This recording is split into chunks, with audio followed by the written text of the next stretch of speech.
اندھے ماں باپ کی درد بھری داستان۔ ایک بزرگ فرماتے ہیں کہ ہم حج کرنے گئے تھے۔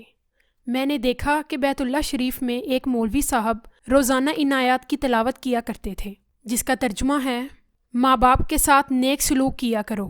اگر ان میں سے کوئی ایک یا دونوں تمہارے پاس بوڑھے ہو کر رہیں تو انہیں کسی موقع پر اف تک نہ کہو اور نہ انہیں جھڑکو، بلکہ ان کے ساتھ احترام اور ادب سے بات کرو۔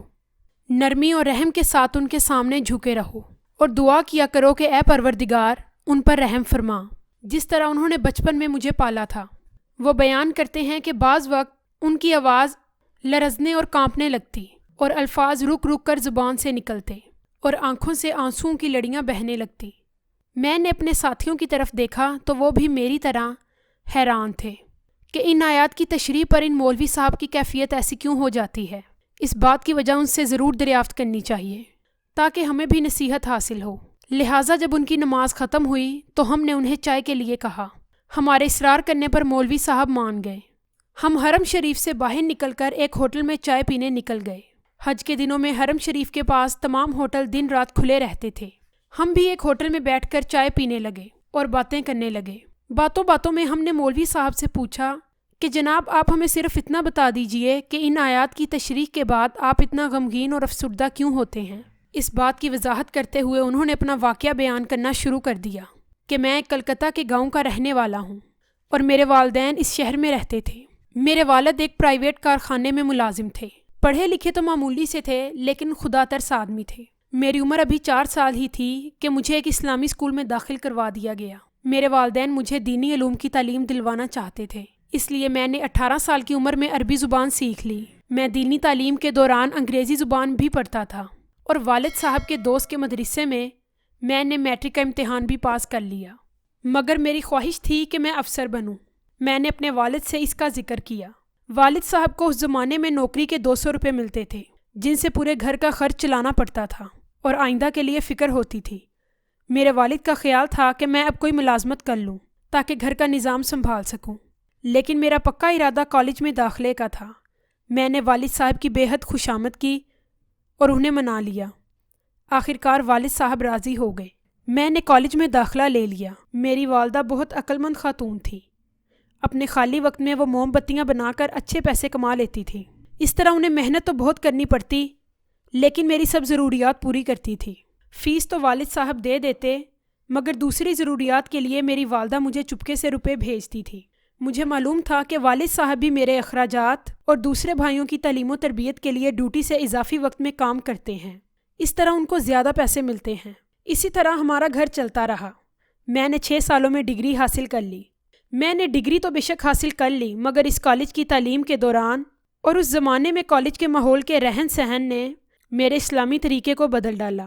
میں اسلامیات بالکل بھول چکا تھا اور ایسا تھا کہ وہاں کا رنگ لیے بغیر میں نہ رہ سکا۔ میرے خیالات جدید تعلیم و تربیت سے متاثر ہو چکے تھے۔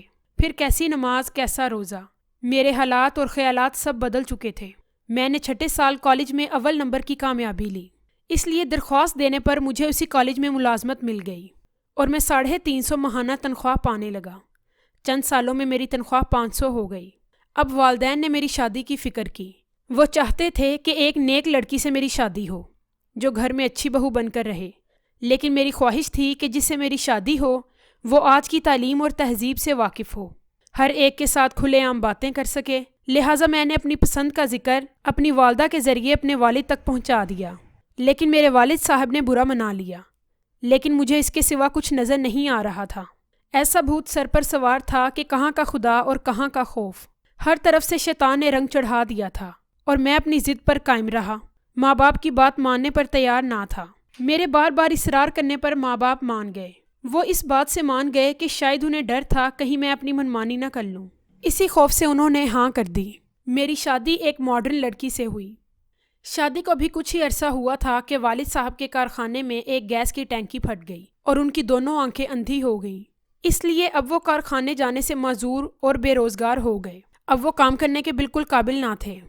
وہ گھر پر ہی رہنے لگے، لیکن انہیں معذوری کی وجہ سے ایک مخصوص رقم کارخانے کی طرف سے ملنے لگی۔ اسلامی تعلیم سے میری بیوی کا دور دور تک کوئی واسطہ نہ تھا۔ وہ تو صرف آزاد خیال اور تیز مزاج عورت تھی، جس کو نہ خوف خدا اور نہ عشق مصطفیٰ۔ وہ تو پہلے ہی اسلامی تعلیم سے جاہل تھی، مگر کچھ اس کی دوستوں نے کان بھرنے شروع کر دیے کہ ساس سسر کی خدمت کرنا تمہارا فرض نہیں ہے، بلکہ ساس سسر تمہاری خدمت کے لیے ہیں، تم صرف اپنے شوہر کی ہو کر رہنا۔ اس وقت میں کسی انگریز سے کم نہ تھا، میرے دن عیش و عشرت اور مزے میں گزرتے تھے، لیکن جب میں نے دیکھا کہ میری بیوی میرے ماں باپ سے بحث کرتی ہے تو میں ناراض ہو جاتا، مگر آہستہ آہستہ اس نے مجھ پر جادو کر دیا کہ میں بھی اس کی ہاں میں ہاں ملانے لگ گیا۔ وہ میرے سامنے میرے ماں باپ کو برا بھلا کہتی، مگر مجھے کوئی فرق نہیں پڑتا تھا۔ اب آئے دن وہ میرے ماں باپ پر الزام لگانے لگ گئی، لیکن میں کیا کرتا؟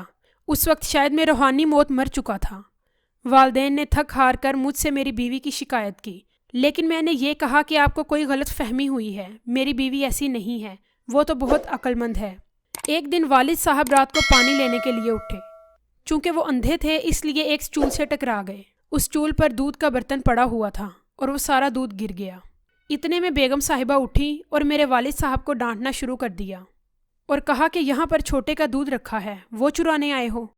اگر آئندہ ایسی حرکت کی تو اچھی طرح مزہ چکھاؤں گی۔ میری والدہ نے نرم آواز میں کہا، بیٹی ایسا نہ کہو، یہ پانی پینے اٹھے تھے، سامنے اسٹول میں ٹکرا گئے اور دودھ گر گیا۔ اس نے میری ماں کو بدتمیز کہہ کر چپ کروا دیا۔ میں صرف چپ کھڑا دیکھتا ہی رہا، بیوی کو کچھ نہ کہا۔ کچھ دنوں بعد میرے ماموں آئے اور میرے والدین کو اپنے ساتھ لے گئے۔ بیوی گھر سے باہر تھی، جب اسے یہ معلوم ہوا تو اس نے شکر ادا کیا۔ اس واقعے کو 3 سال گزر گئے۔ میرے گھر ایک بچی کی پیدائش ہوئی اور اس کے بعد بیوی کا انتقال ہو گیا۔ میں خاموش رہنے لگا، میری زندگی سنسان ہو گئی۔ میرے ایک دوست نے ایک غریب گھرانے میں میری شادی کرا دی اور میری بیوی حافظ قرآن تھی، نماز روزہ کرنے والی، دیندار اور فرما بردار ہے۔ وہ آج بھی میرے گھر میں ہے۔